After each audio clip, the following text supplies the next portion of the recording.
sa buong Pilipinas at dito sa atin sa Mindanao, ako'y nagpapasalamat muli that I am here with you all in the Mindanao Examiner. Si Raja. Assalamualaikum mga kapatid kong my brothers and sisters, Christians, Muslims, and tribals and others. Let us join together in one umbrella for the development of Luzon, Visayas, and Mindanao, and for the restoration of the lost kingdom of the East, in command of the Queen Maria Makiling, for the reform of the National Federal Republic of the Philippines. Ayun. Ayun ang maganda rin yung Federal Republic of the Philippines. At ako mismo mga kaibigan, Your Majesty, suportado ko yung Federal Republic. Matanong natin mga kaibigan, si Queen Maria. Alam kong napaka-busy nito si Queen Maria at maraming inaasikaso, lalo-lalo na yung proseso sa restorasyon ng dakilang sultanato ng Sulu. Maaari bang mabigyan kami ng briefing dito, Your Majesty? Thank you very much, all. Itong proseso na ito talagang ginawa namin ni Raja Maray step by step na talagang lahat ito pinaghirapan namin. Talagang kumbaga sinuong namin ang lahat ng pasakit, lahat ng danger pinasukan namin ni Mamay, ni Raja Mamay, para lang matuntun ang katotohanan, because my mood is truth and justice.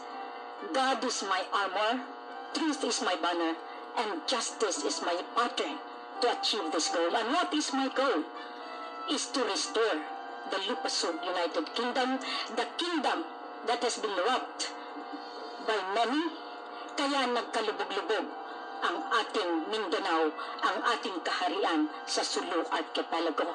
Ito, lahat ito, binawi na natin sa ngalan ng ating samahan na talagang nakatatag ngayon, at yan ang naging dahilan na napukaw muli ang lahat ng mga sikreto ng buong mundo.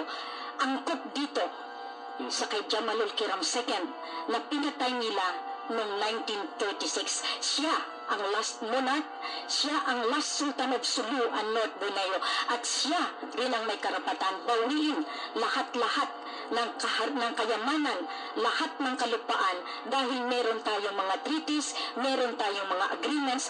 Kaya on September 16, 2013, 50 years, long country, Malaysia, Philippines, Indonesia, Singapore, Brunei, lahat kayo isusuli na ninyo sa Sultan of Sulu and North Borneo, at ito kami, the heirs and successors of the Sulu Sultanate. Oo. Meron ba tayong mga nakausap na ibang, mga ibang bansa tungkol dito? O ang pamahalaan ba tungkol sa, pagpupursige natin na makuha itong restorasyon nga ng sultanato?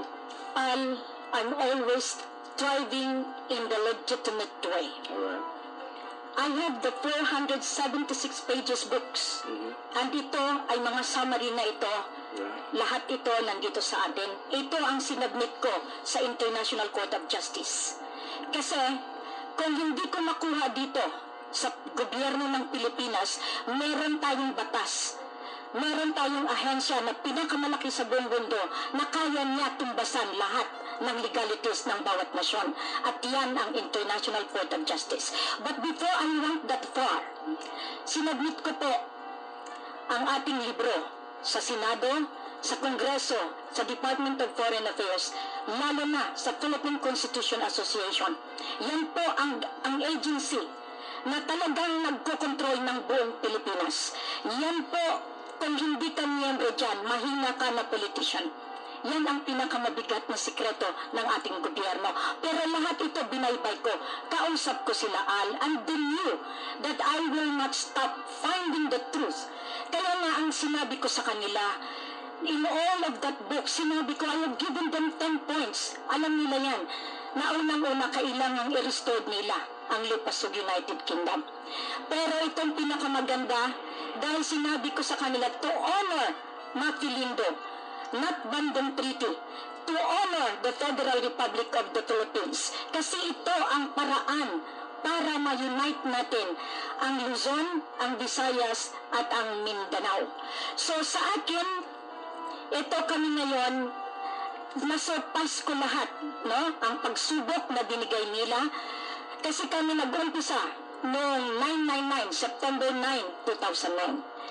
Ito ang pagsama namin ni Mamay, and the most legitimate way, we got married in September 29, 2009. That's why I coded it, Code 999, kasi binaliktad ko ang code ng 666. It's our time. It's our time. So, in 10-10-10, I really prepared na ma-restore ko ang lupasog dahil pinalantad ko sa buong mundo si Radya Mamay through the internet, through the Tri-Media.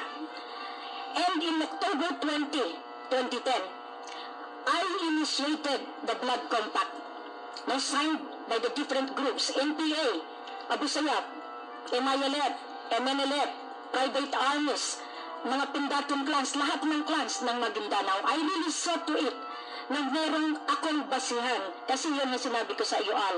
I need to have a basis. That's why I documented. And that 476, nandyan lahat. Gusto niyo ng huli, nandyan din sa libro. Gusto niyo ihawi dito, nandyan din sa libro.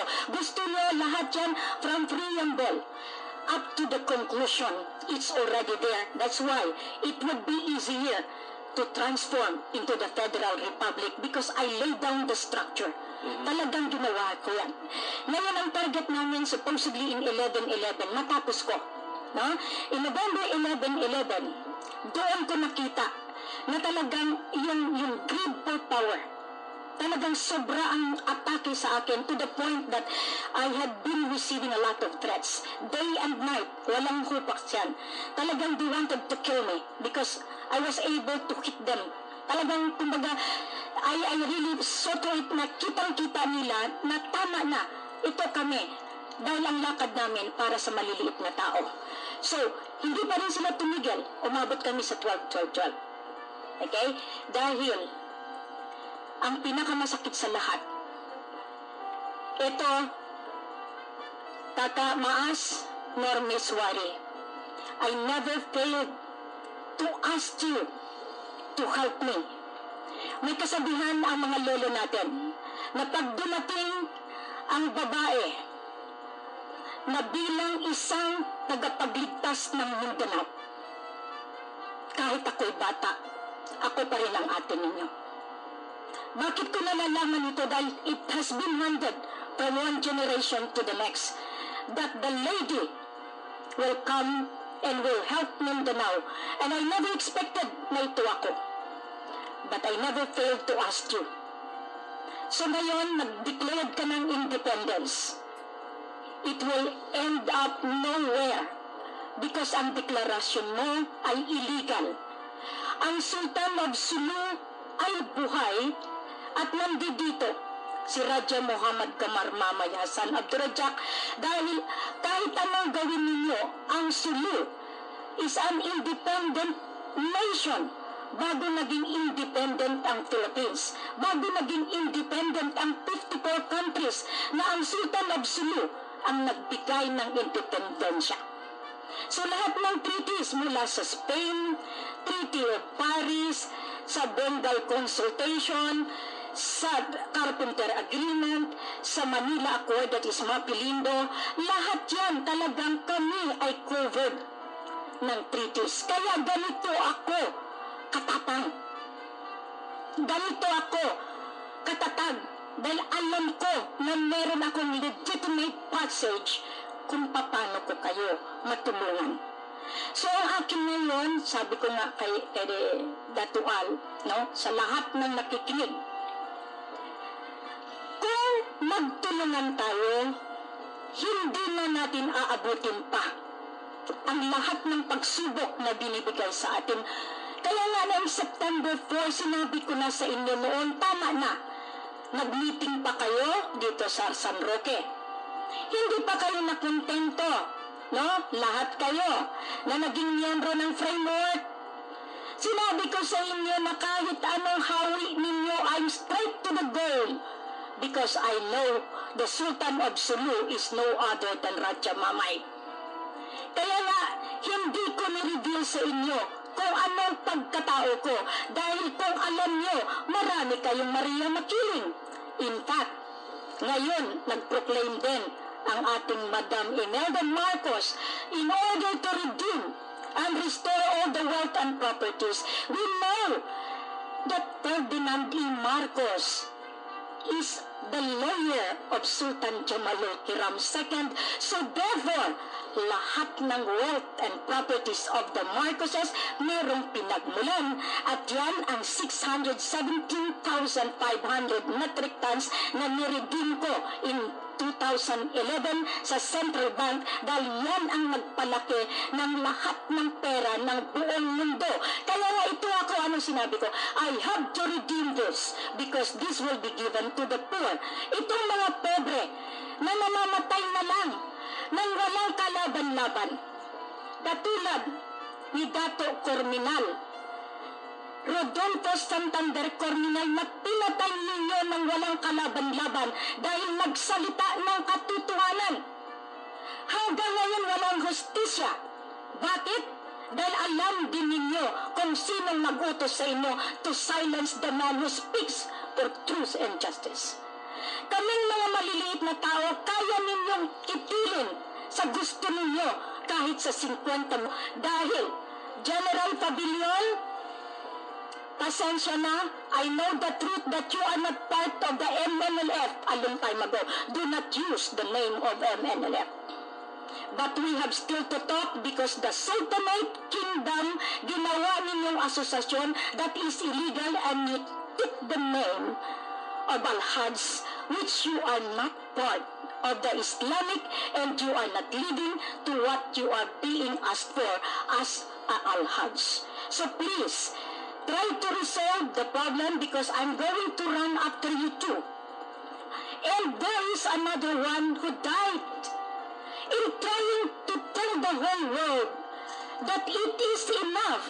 This is Dato Remigio.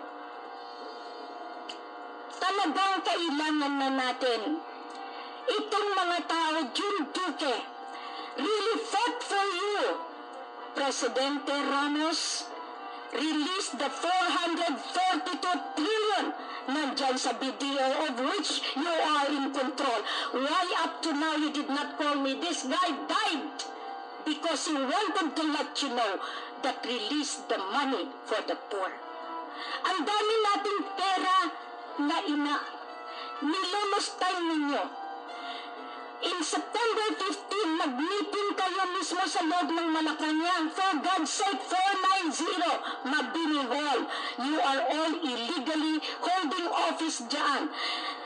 You see, lahat ng lumalabas sa buong mundo ngayon, Malacanang becomes the haven, the source of illegal activities in the whole world. Mahiya kayo.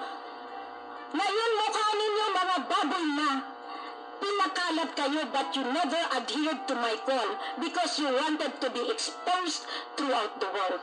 So ngayon anong gagawin natin? Lahat kayo ngayon mga baboy na.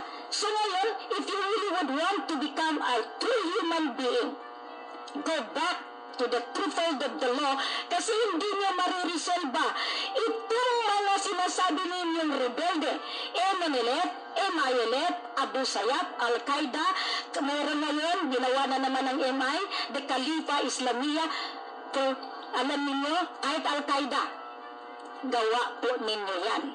Kaya nga po, in October 15, nag-sign kayo ng framework agreements which I also told you that is illegal.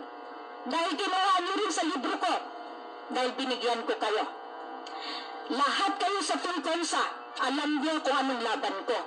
Paano makalaban ang maliliit na tao dahil kayo mismo nagdidesisyon without passing the proper, legitimate na paraan sa Senado, sa Kongreso.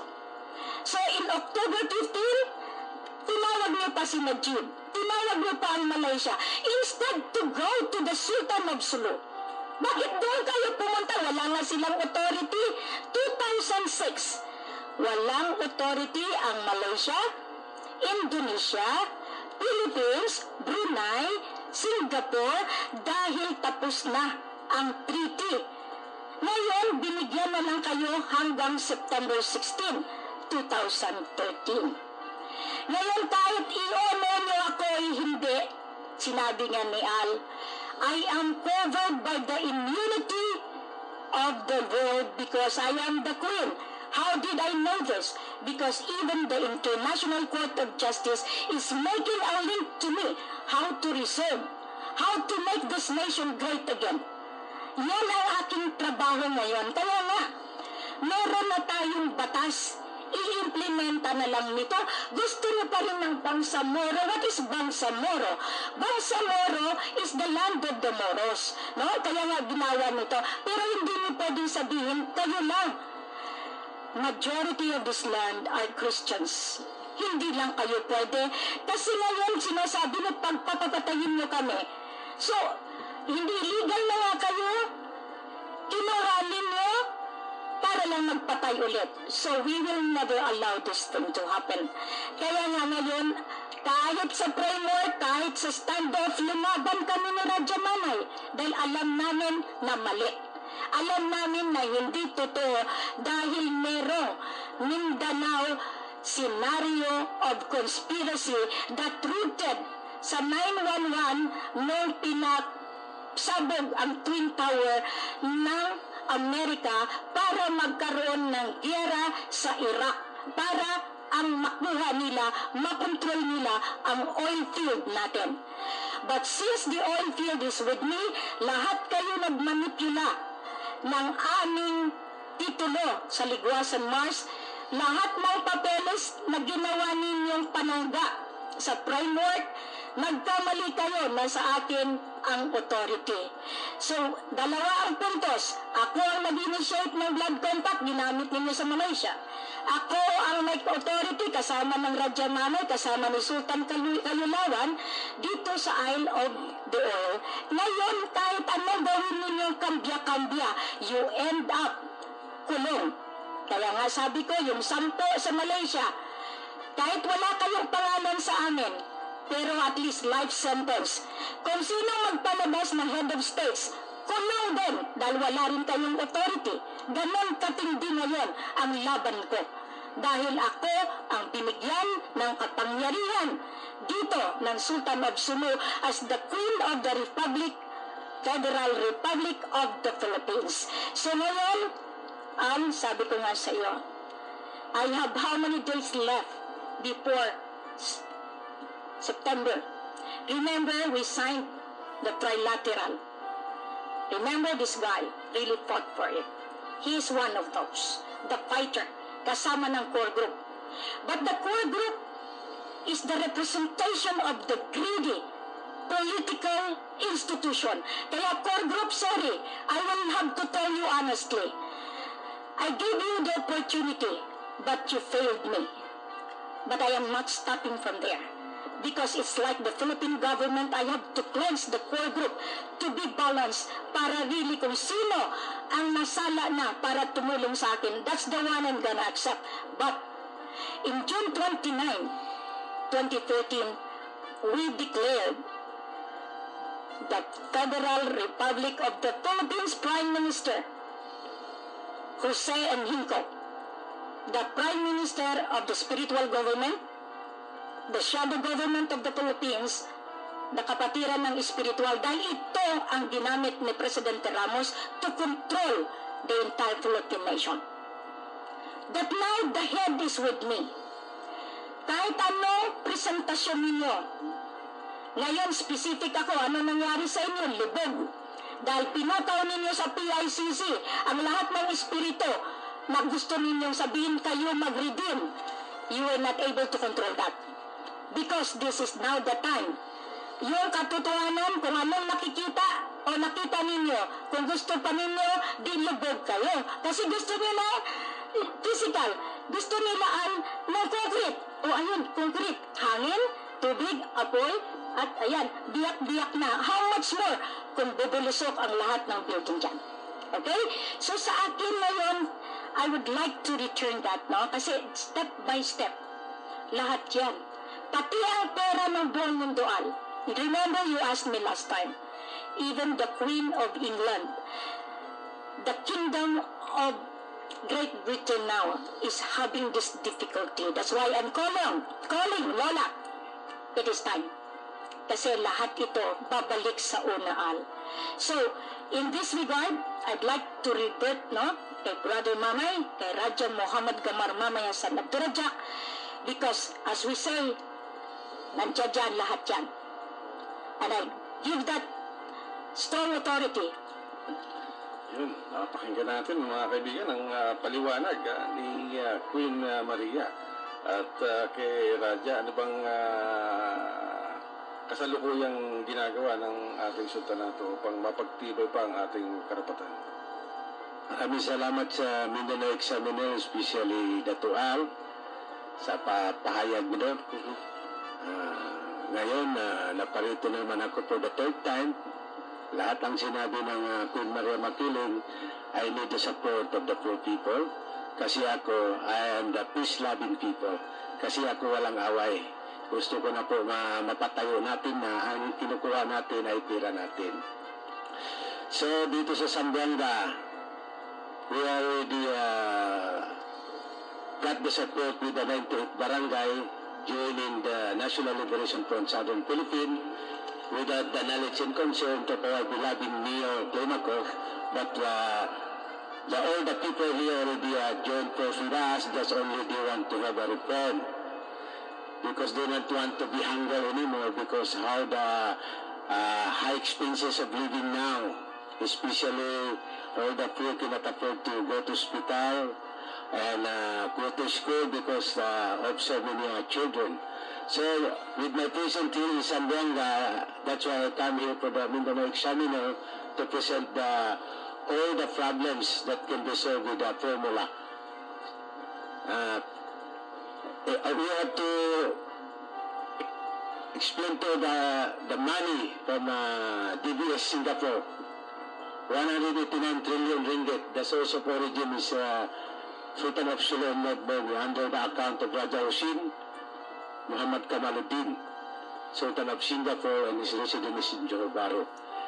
This is already matured. So this money, I was in Singapore in earlier February 2011. I sent a document to my grandfather, Lee Kuan Yew, because I am related with the Lee Kuan Yew family. Because Mr. Lee Kuan Yew, when I was in the your museum in Singapore, I saw it, your authority, affidavit, that Singapore is still part of the 14th state of Malaysia. That's why in 1965, they fell out as illegal. So, this is the time for me to ask request from you, Lolo Lee Kuan Yew.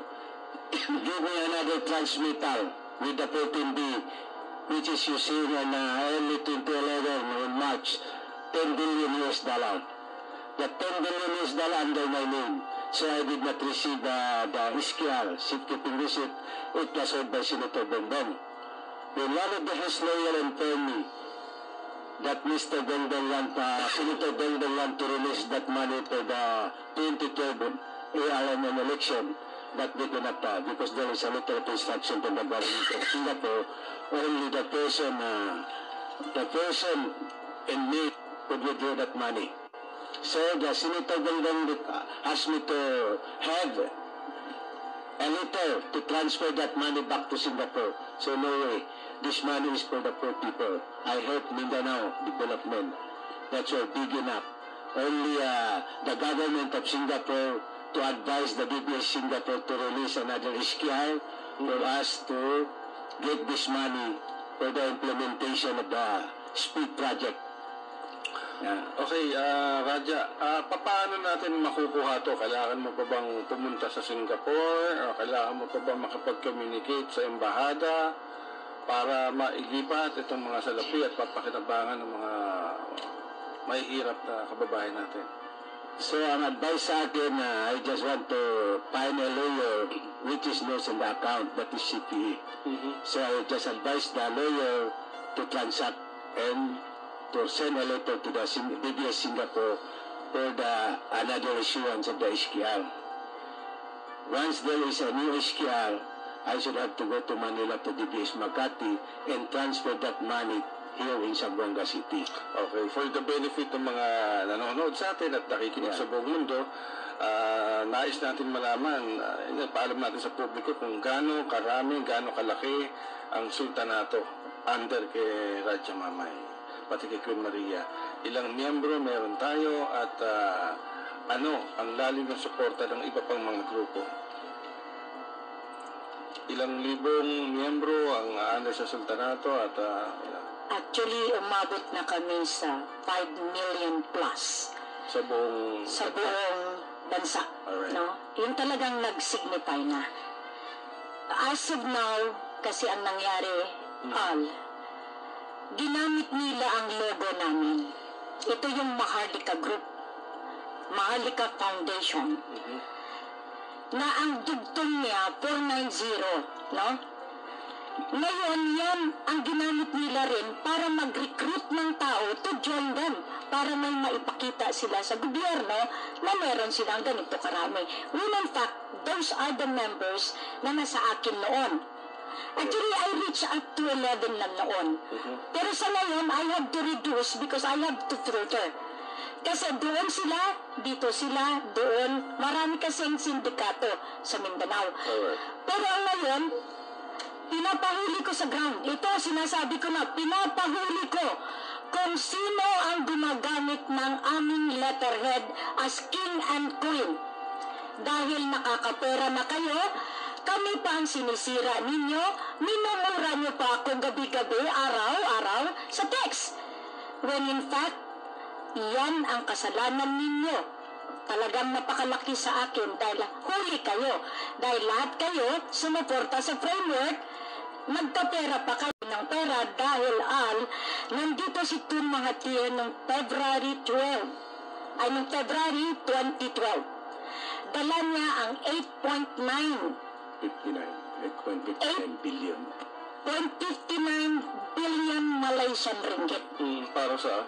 Para dito sa framework. To be able to block us.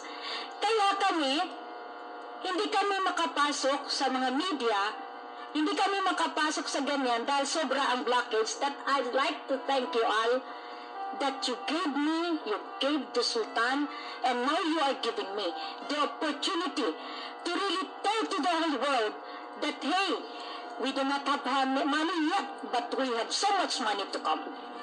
Pero lahat yan, kahit anong bayad nila lalabas pa rin ang katotohanan. So yan, ganun tayo ngayon. Ang tao, nakaantabay. Ang mga MMLF, nakaantabay.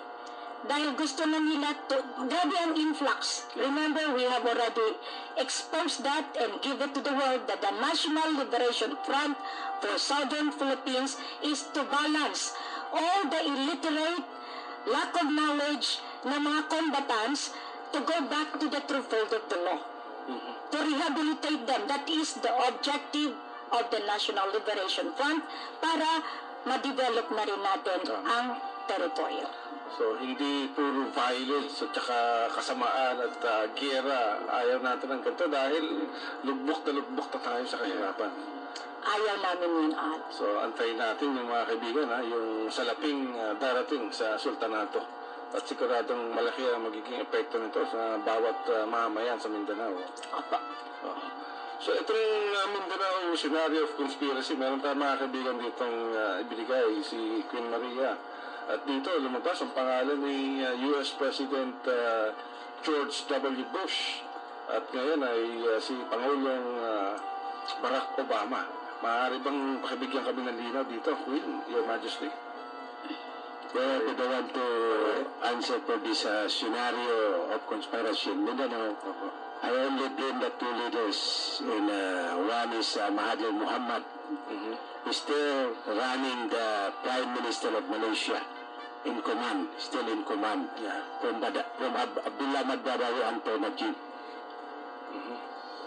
Tun Mahathir is the one who support the terrorists to destroy Mindanao, because I am ready to challenge him in the International Court of Justice.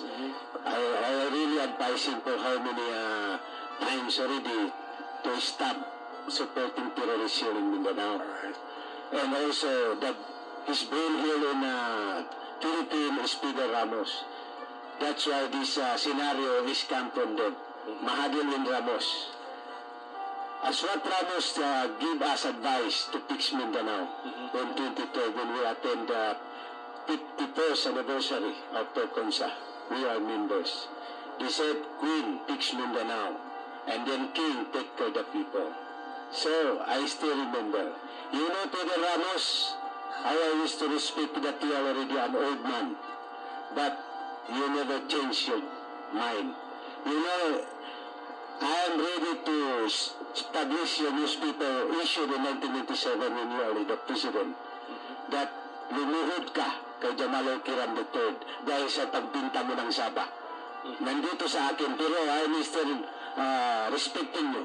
I keep this newspaper. Kung hindi ka tumigil sa paggira dito sa Mindanao, ipapalabas ko na. Makahiya. Ha? Ngayon, magsabi ka, you are the teacher of Ismail Kiram. And you are the Sultan. That is the talk of the people. How could you become a Sultan when you are Ilocano? Panggalutok. Napariya lang